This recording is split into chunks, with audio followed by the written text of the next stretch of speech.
Armando Hasuringan, biology and medicine videos. Please make sure to subscribe, join the forum and group for the latest videos. Please visit Facebook Armando Hasuringan. Please like, and here you can also ask questions, answer questions, and post some interesting things, including your artworks. And you can also change the quality settings to the highest one for better graphics. In this video, we're going to talk about the physiology of kidneys to an extent. So just recapping, remember we have two kidneys, the right kidney and the left kidney. And we have the ureter, which then deposits the urine or the waste into the urinary bladder, which then gets excreted. The kidneys have many functions. Let's look at some of them. For first, they regulate extracellular fluid volume and blood pressure. And they also regulate osmolarity, the maintenance of ion balance. They have a role in homeostatic regulation of pH, excretion of waste, very important, production of hormones, such as renin, and also they perform gluconeogenesis in times of starvation. And these are just some of the things the kidneys do. The kidneys, so they're made up of kidney cells, many types of cells. But what's important in kidneys are the functional units, which are the nephrons. And these aren't cells, these are functional units. Cells make up the functional unit, which is the nephron. So here we have one nephron, one functional unit of the kidney. Let's look at its anatomy. The head of the nephron, this space around here, is known as the Bowman's capsule. After substances has been filtered through this area, it will enter the proximal convoluted tubules into the loop of Henle, this loop here, which has two parts, the descending limb and the ascending limb. The ascending limb actually has a thin part and a thick part, and the thick part comes close back to the head of the nephron, as you can see, and then it connects to the distal convoluted tubules, which then connects onto the collecting duct, and all these nephrons will connect essentially to the collecting duct, where it will add up to produce the waste, the urine that we will pass on to the bladder, and then it will go out as pee. I hope that makes complete sense. So now let's look at this area around this Bowman's capsule and this glomerulus area, if you remember from the overall video on the nephrology. Actually, if you haven't watched the nephrology overview video, I probably suggest you watch that. So here we have the Bowman's capsule, this space in the head of the nephron, and here we have the proximal convoluted tubules, the beginning. Notice how there are different types of cells. We have the squamous cells in the Bowman's capsule area, and then we have the cuboidal cells in the proximal tubules.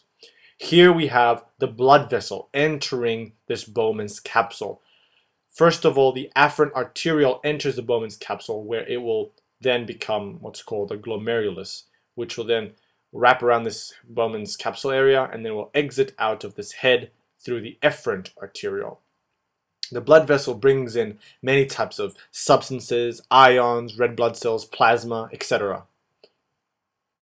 Remember the ascending limb of the loop of Henle, the thick ascending limb, how it goes back towards the head of the nephron? Well, it does this because cells within the thick ascending limb of the loop of Henle, they contain cells which are important in maintaining ionic balance, such as sodium and chloride. So here we have the thick ascending loop of Henle, which came from the loop of Henle, and the thick ascending loop of Henle will connect on later to the distal tubule. Hope this makes sense, essentially. So let's look at some cells and let's look at some more anatomy. Within the glomerulus, we have special cells which basically wrap around these capillaries. And these are known as podocytes, and they have many feet-like projections, and they're important in filtration of substances from the capillaries into the nephron itself. And then we have these other cells known as mesangial cells. And they're important in contraction and altering blood flow and connecting basically everything together. Wrapping around, you can say the blood vessels, the blood capillaries, such as the afferent arteriole and the efferent arteriole, we have what's called granular cells. And these cells are mechanoreceptors, and they also secrete a hormone known as renin. Renin is important later on in a big system known as the renin-angiotensin-aldosterone system, which helps maintain blood pressure. Now we also have mesangial cells out of the Bowman's capsules. And mesenchymal cells, they have lots of actin, which are proteins. They have lots of actin, which are important for contraction, and so it helps alter blood flow and blood pressure. Now remember how I mentioned that the thick ascending loop of Henle are important because they contain cells which are important in maintaining ion gradient or substances. Well, these cells are very close by to the head of the Bowman's capsule itself, here in blue. These cells are known as macular dense cells, and they are like chemoreceptors, which monitor sodium and chloride content going into the distal convoluted tubules. So if there's too much or too little, it will alter the absorption, reabsorption, secretion of these ions. It might all sound very confusing now, but I hope later on this video will shed some light into this confusion. So this section here, the Bowman's capsule and the glomerulus, is known as a renal corpuscle. They make up the renal corpuscle. And then in the outside, essentially, we have the juxtaglomerular complex, which comprises of the granular cells, the mesenchymal cells, and the macular dense cells.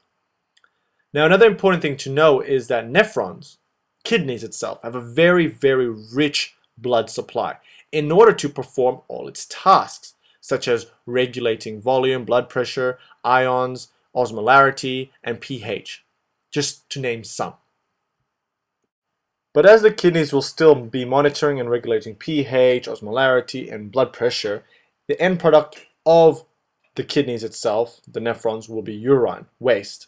So now let's look at the kidney physiology and how urine is produced and how it monitors everything at the same time. So here we have a nephron from the Bowman's capsule to the end. And here we have the blood vessel coming in, the afferent arteriole coming into the Bowman's capsule, and the efferent arteriole leaving out. Now let's look at the three major renal processes. The first of the three major renal processes is glomerular filtration, where substances from the glomerulus gets filtered into the nephron. No cells or big proteins really enter. However, everything usually gets dumped from the glomerulus into the nephron. Following filtration, we have tubular reabsorption, where substances that were previously filtered get reabsorbed back into the blood. The body selectively moves substances from the filtrate from the nephron back into the blood, and nearly everything is reabsorbed back into the blood. The glucose, the amino acids, and the water that were just filtered. So only a small amount of substances is actually left in the nephron itself. Following reabsorption, we have number 3, tubular secretion. And this is when the body again selectively